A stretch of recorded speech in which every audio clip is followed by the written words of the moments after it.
नमस्कार मित्रों, आज के क्लास में मैं आप लोगों को दो वक्रों के अंतर्गत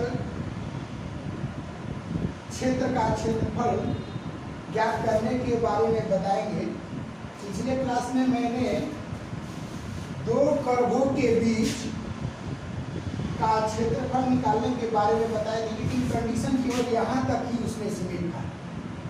x बराबर a से x बराबर b तक है। इस टाइप का जब दो कर्व एक दूसरे को इस प्रकार से y बराबर g ऑफ x इस प्रकार से मूव कर रहा है और y बराबर f ऑफ x कर्व इस प्रकार से मूव कर रहा है, यानी x बराबर a और x बराबर c और x बराबर b रेखाओं द्वारा घिरे क्षेत्र का क्षेत्रफल ज्ञात करना है। तो हम इसका क्षेत्रफल कैसे ज्ञात करेंगे? तो पिछले क्लास में मैंने आप लोगों को बताया था कि अगर कर्व जो है इस प्रकार से एक दूसरे को इंटरसेक्ट करेगा तो DA इसको क्या बोलते हैं, प्रारंभिक पट्टी का क्षेत्रफल क्या होता है? f of x minus g of x dx होता है।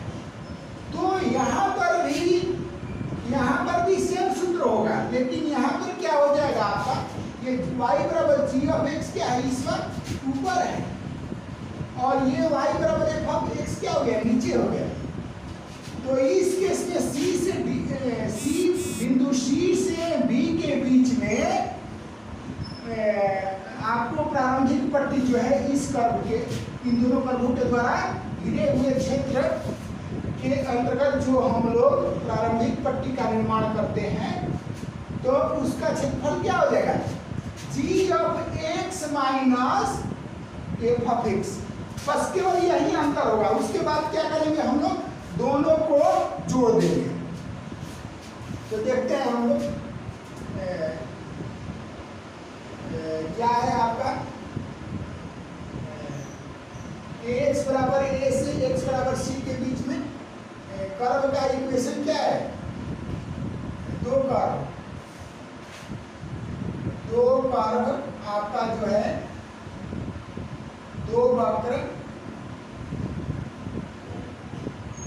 y बराबर f of x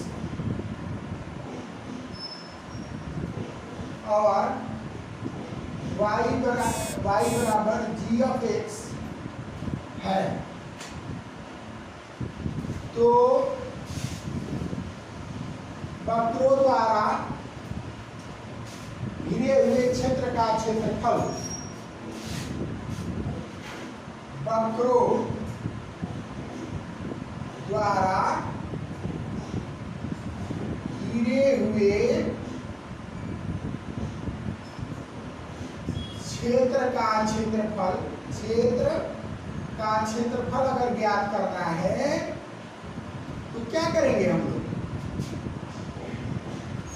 integration C to A to integration of A to C dx dA मतलब ये क्या हो जाएगा, y dx। तो y dx के लिए क्या हो जाएगा आपका f of x minus g of x dx हो जाएगा। यहाँ पर आपका प्लस क्या हो जाएगा, ये पॉइंट को नीचे कर देते हैं, y dash plus integration C to B। यहाँ पर क्या हो जाएगा, प्रारंभिक पट्टी का क्षेत्रफल क्या हो जाएगा आपका g of x minus f of x dx। यानी इस सूत्र के द्वारा जो है आप इन दो वक्रों के द्वारा घिरे हुए क्षेत्र का क्षेत्रफल आप ज्ञात कर सकते हैं। Integration of a to c f of x minus g of x into dx plus integration of c two b g of x minus f of x d x, इन सूत्र के द्वारा